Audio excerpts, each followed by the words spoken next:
All right, Russian forces starting to leave Syria today after Vladimir Putin's withdrawal announcement. We reported on Putin's announcement to withdraw Russian forces from Syria just as it happened right on this show here yesterday on the Intelligence Report. You know, that announcement, it has certainly taken the White House by surprise again.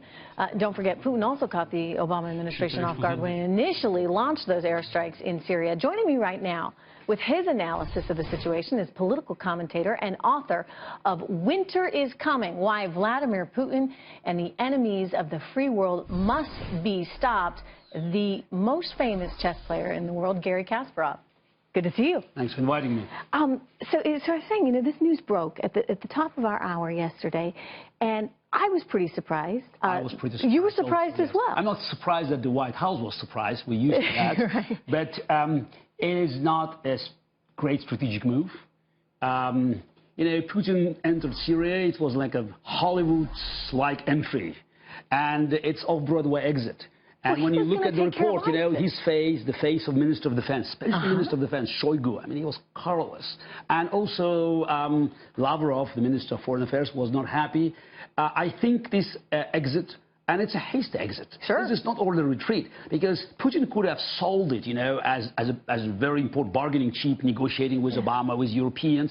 But he just said, tomorrow, we're out. We're out. Which means, you know, the reasons for this decision, they had nothing to do with Europe or America. You should look into Syria. One possible explanation is that maybe Assad was trying to cut a separate deal with Syrian rebels, protecting his future, his life, and maybe cutting a little piece, you know, like, you know, a kingdom for Alawites kingdom with Latakia condition. Get Russians out. Second is, let's not forget, you know, recently there were Kurdish terrorist attacks in Turkey. And it seems that Erdogan's, Turkey's involvement, you know, invasion of Syria could be imminent because Erdogan promised to retaliate. That's another danger. But I think one of the reasons that nobody paid attention to the fact that 3 days ago there was a report about another Soviet-made plane brought down in Syria. They said, oh, maybe it was an old one. I don't think so. I think it was a new one. He doesn't want to lose anyone. If Saudis or Turks, you know, supplied rebels with manpads, with surface-to-air missiles, and if another Russian pilot was killed, I think it could be a revolt among Russian officers there, because they're pilots, they're not kamikaze.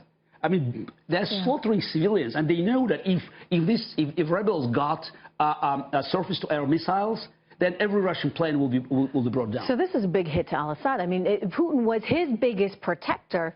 Is this good for us? No, forget Assad. You know, this is a big hit for Putin, because first time he showed weakness, he blinked.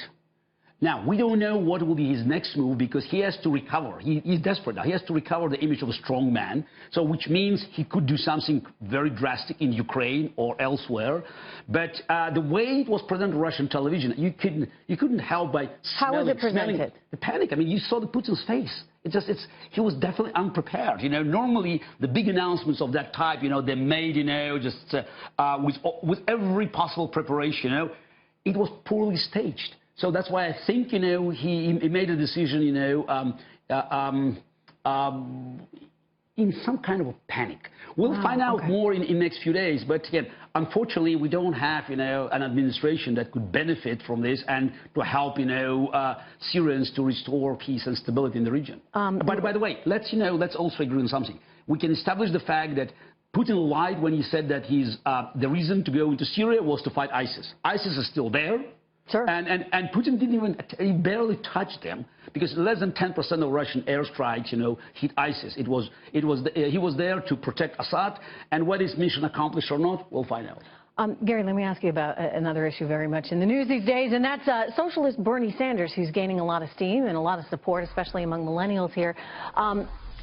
Having grown up in a communist regime, obviously there's significant differences between socialism and communism, but I'll just say it. I mean, socialism is one step away.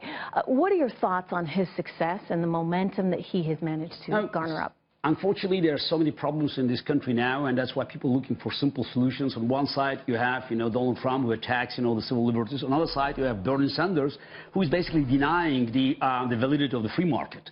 And I can tell people that, you know, whether, you know, I understand the argument that Soviet Union was, the communist country, but, it was a system based on the state control of economy and state control distribution of services.